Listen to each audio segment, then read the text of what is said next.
നമസ്കാരം.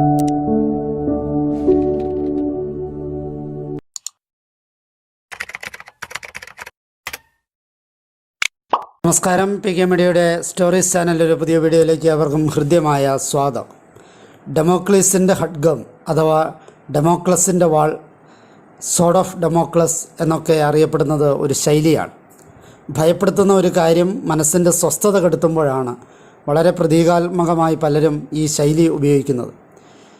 ഇതിൻ്റെ അടിസ്ഥാനപരമായ കഥ എന്താണെന്ന് നോക്കാം.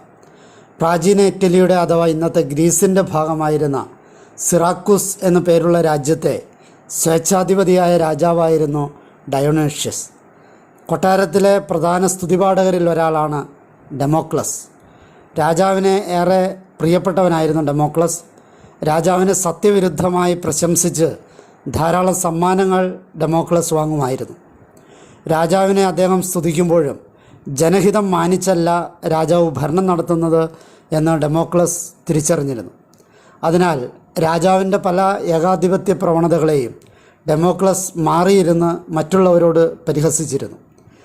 കാര്യങ്ങൾ പിന്നീട് മനസ്സിലാക്കിയ രാജാവ് സത്യങ്ങൾ മറച്ചുവെച്ച് പ്രശംസിച്ച് സമ്മാനങ്ങൾ നേടുന്ന ഡെമോക്ലസിനെ രാജാവിൻ്റെ അവസ്ഥ എന്താണെന്ന് പഠിപ്പിക്കുവാൻ തീരുമാനിച്ചു. ഒരിക്കൽ വിഭവസമൃദ്ധമായ രാജകീയ വിരുന്ന് രാജാവ് ഒരുക്കുകയും ഡെമോക്ലസിനെ അതിനെ ക്ഷണിക്കുകയും ചെയ്തു. വിരുന്ന് കഴിഞ്ഞ് സന്തുഷ്ടനായി തീർന്ന ഡെമോക്ലസിനെ തൻ്റെ സിംഹാസനത്തിൽ കുറച്ചു സമയം ഉപവിഷ്ടനാകുവാൻ രാജാവ് നിർദ്ദേശിച്ചു. ഇതനുസരിച്ച് ഡെമോക്ലസ് രാജാവിൻ്റെ സിംഹാസനത്തിൽ കയറിയിരുന്നു. ഇരുന്നതിന് ശേഷം ചുറ്റുമൊക്കെ നോക്കി മുകളിലേക്ക് നോക്കിയപ്പോൾ ഒരു തലനാരിഴയിൽ തൂക്കിയിട്ടിരിക്കുന്ന വാൾ അദ്ദേഹത്തിൻ്റെ കണ്ണിൽപ്പെട്ടു.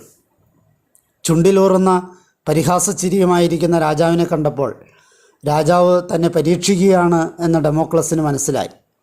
ഏതു നിമിഷവും തലനാരിഴ പൊട്ടി ആ വാൾ തൻ്റെ ശിരസിൽ പതിക്കാമെന്ന സാഹചര്യമോർത്ത് ഡെമോക്ലസ് അത്യധികം അസ്വസ്ഥനായി തീർന്നു. ഇരിക്കാനോ എഴുന്നേറ്റ് ഓടാനോ പറ്റാതിരുന്ന അദ്ദേഹത്തിൻ്റെ അവസ്ഥയിൽ നിന്നാണ് മേൽപ്പറഞ്ഞ ശൈലികൾ ഉണ്ടായത്. നേർത്ത ഒരു മുടിയിൽ കെട്ടി തൂക്കിയിട്ടിരിക്കുന്ന വാളിൻ്റെ ചുവട്ടിലിരിക്കുന്നത് പോലെ ഭീതിജനകമാണ് ഓരോ മഹാരാജാവിൻ്റെ ഓരോ നിമിഷവും കടന്നു പോകുന്നതെന്ന് തൻ്റെ സദസ്സിനെ ബോധ്യപ്പെടുത്തുവാൻ ഈ തന്ത്രം സഹായകമായി. അതിനുശേഷം രാജാവ് ഡെമോക്ലസിനെ പോകാൻ അനുവദിച്ചു. ഉന്നത സ്ഥാനങ്ങളും സൗഭാഗ്യങ്ങളും ക്ഷണഭങ്കുരമാണെന്നും എക്കാലവും അവ ദുഃഖദായകമാണെന്നും ഈ സംഭവം വ്യക്തമാക്കുന്നു. തികച്ചും ആകസ്മികമായി കടന്നു വരാവുന്ന വിപത്തിനെ സൂചിപ്പിക്കുന്ന പ്രതീകമായും ഈ സംഭവം വ്യാഖ്യാനിക്കപ്പെടുന്നുണ്ട്. ഈ ആശയങ്ങൾ ഉൾക്കൊള്ളുന്ന ഒരു ശൈലി തന്നെ ഡെമോക്ലസിൻ്റെ ഖഡ്ഗം എന്ന പേരിൽ വിശ്വസാഹിത്യത്തിൽ പ്രചാരം നേടിയിട്ടുണ്ട്. ഈ കഥ നിങ്ങൾക്ക് ഇഷ്ടപ്പെട്ടു എന്ന് വിചാരിക്കുന്നു. എന്നെ ശ്രവിച്ച നിങ്ങൾക്ക് നന്ദി. നല്ല നമസ്കാരം.